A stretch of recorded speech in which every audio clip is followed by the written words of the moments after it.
Maran here for a little quick drive video. So today I am in the 2025 Toyota GR86 Hakone Edition, which is the new special edition here for 2025. This one is, really nice because it has the green, I think it's called Ridge Green paint, and the gold wheels and the tan inserts here on the seats on the inside and the shift knob.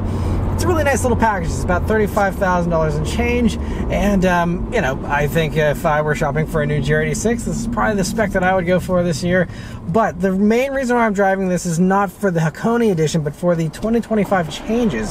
So they said for 2025, they actually remapped the throttle to be easier to rev match your downshifts and just be a little bit easier to drive in general as far as throttle response goes. And if you remember, I just spent a week with the GR86 here earlier back in the summer, and that was my one complaint still, is that it's not super easy to rev match your downshifts.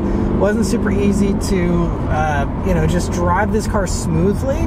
Obviously it's something you can learn, get better at. I mean, I only have cars for a week. I'm sure over time you learn that stuff a little bit better and it smooths over. But I know I'm not the only person that has complained about this, and I know obviously there was enough call to action that Toyota wanted to tweak things and make it a little bit better here for 25 in that regard.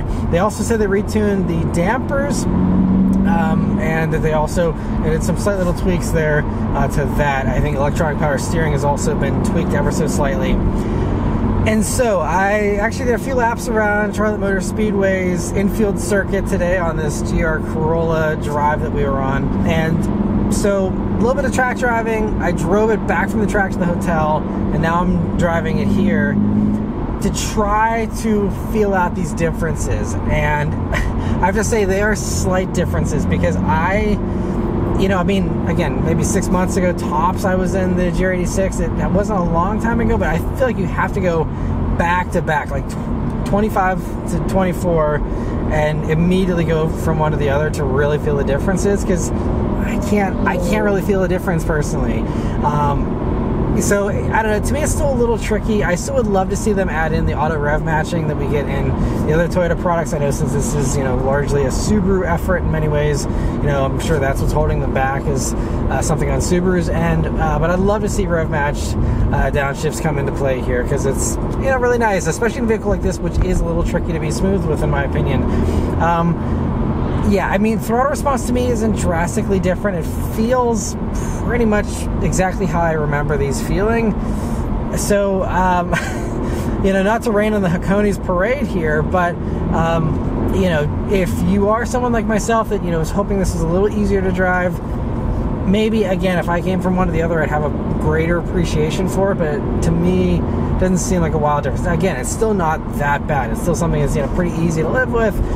You can learn it, get used to it. There's lots of happy GR86 and BRZ buyers out there that absolutely love them and can drive them flawlessly with super smooth rev match downshifts and all that. But it's just a little bit more of a learning curve, I think, and it seems like that is still the case here for 25. I'm still catching myself being a little rough starting off every once in a while. A little rough with a shift, rev match downshift every once in a while.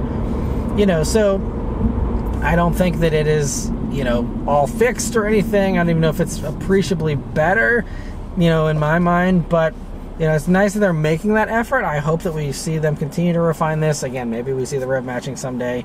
As far as the power steering, to me, it feels mostly the same. I feel like if it was radically different, it would stand out to me, because, again, I do have a very vivid image of, what it's like to drive these, and I've spent many weeks with them over the course of the past couple of years here. And nothing really is different. Honestly, the biggest change for me is we have this new shift knob, which I think is the same one we get in like the Marizo edition of the GR Corolla and stuff, where it's a very wide top to it. I don't honestly love it, because it's a little bit of a bigger grip than I'm used to in other GR86 shifters. And so, yeah, that's honestly the thing that stuck out to me the most here. Otherwise, though, for 25, these all carry over unchanged, other than those little tweaks there. So yeah, I just wanted to, weigh in on, my impressions of it so far. I am hoping to also get one of these for a week. I will certainly do another drive then and see if there's anything more that I can suss out. But for now, I mean, these aren't actually going to be even in dealers, I think, until about January or so is when they'll start arriving.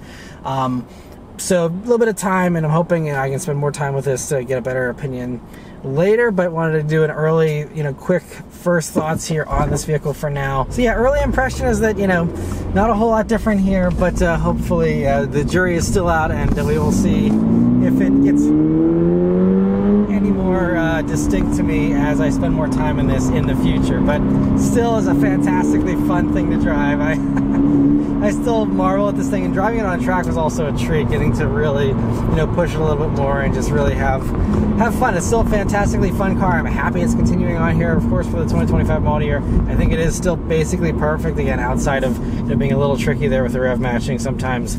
Other than that, it's a fantastic little car still, and I love it a lot. But anyway, so that's all of my thoughts here on the Hakone Edition 2025 Toyota GR86. Let me know your thoughts on it in the comments below. Huge thanks to Toyota for providing me here with this opportunity and the lodging to drive these vehicles here today.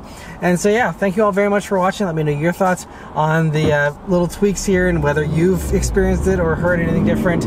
I'd be curious to hear what you guys think about these changes as well. But anyway, thank you all very much for watching. I'll see you guys on the next one. Take care.